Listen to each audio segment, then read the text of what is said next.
Hello YouTube, I am back with another very short gear review here. I just bought a Rode NTG3 microphone. The box says NTG3B. I'm not sure what's special about the B, but I ordered the NTG3 and the B is what came. I'm guessing it's just like the latest revision of it or something like that.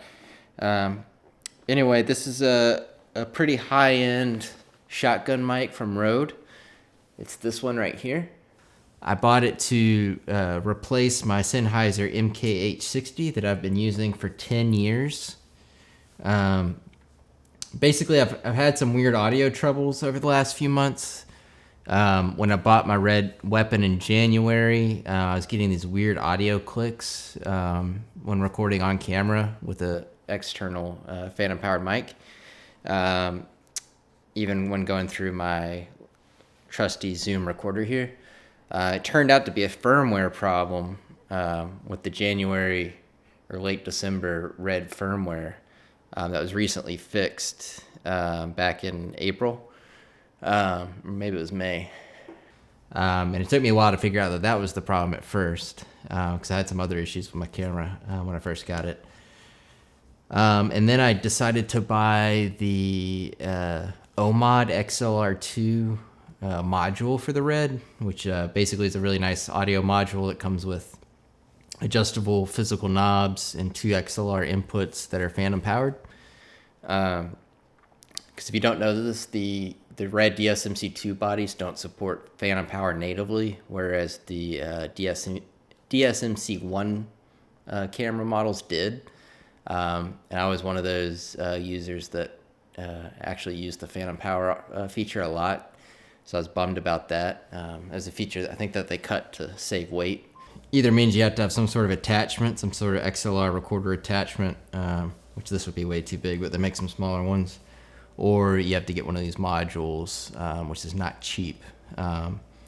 We do a lot of run and gun documentary work, and I like to use a nice camera mounted mic versus lavs in 90% of the situations that I find myself filming in. And for whatever reason, this old trusty Sennheiser, I was still getting interference and popping, and I don't know. I couldn't figure out if it was some sort of mix between that camera firmware problems, using the new module. I was trying different cables. Then the firmware came to fix the camera clicking issue, and I was still getting some popping with it with the new module. And then I had a problem with the module. Had to send it in to get a board fixed in the module, and I couldn't tell, all these different variables. It was really hard to isolate what the problem was. And I didn't really have a good second kind of shotgun or condenser mic to test it, another phantom powered mic to kind of test it with. So basically through all my testing, I realized it was time to try another microphone. I figured since this one is really, I bought it used when we made our movie Making Of in 2007, along with this trusty K-Tech boom pole that I'm still using. I think it's normally like a almost $2,000 mic that I got for like $1,000 or something back in 2007. And it's literally been my main champion mic for a decade of doing film work. So it's been a really good mic, and I've always loved the way it sounds. We use it on the boom. We use it mounted on the camera. Basically any movie you've seen that we've made, Getting Outer Space, The Paranormals, As Is by Nick Cave, I used it a lot. Even Clowns and Robbers was our main boom. Paranormals and Clowns also used a lot of lavs, but when we were using boom, this was the guy we were using. Also our backyard bayous that we do, basically just about everything. This was my primary microphone. And for whatever reason, I'm still getting weird sort of popping problems when plugged into the camera directly. So for whatever reason, that's happening with this microphone, and it's not happening with the new Rode, which leads me to believe there's something maybe finally breaking with this trusty old mic, which I'd say, I think it's fair to say it's definitely lived its lifetime. What's interesting though is when plugged into the Zoom, this is another thing that sort of gave me pause. The Zoom recorder doesn't have any issue with it.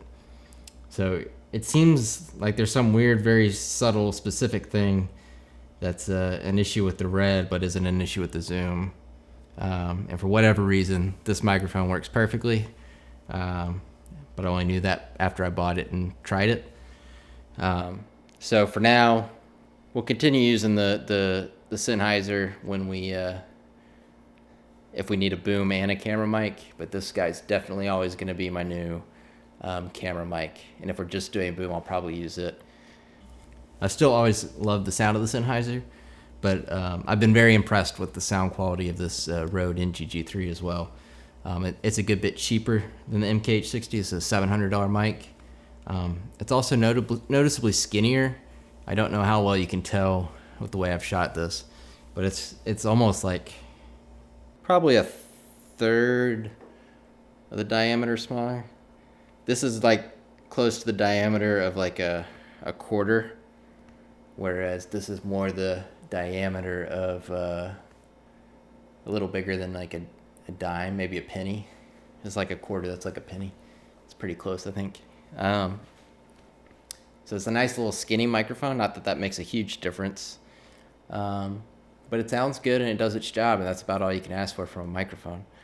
So yeah, this is the whole point of this, is just to compare these two specific microphones for anybody that might be comparing these. I don't think most people will. It's really, I guess, more just a plug of the NTG3, which is a more commonly popular microphone today, versus my 10-year-old Sennheiser MKH60. But both great mics. It was just some weird freaky thing that started happening to this old geezer here. And then that prompted me to get the new guy. And so far I like the way it sounds. So hopefully I've given you enough talking and cutting back and forth so you can hear the differences. But yeah, that's it. So thanks for watching. I hope this serves some purpose for somebody somewhere.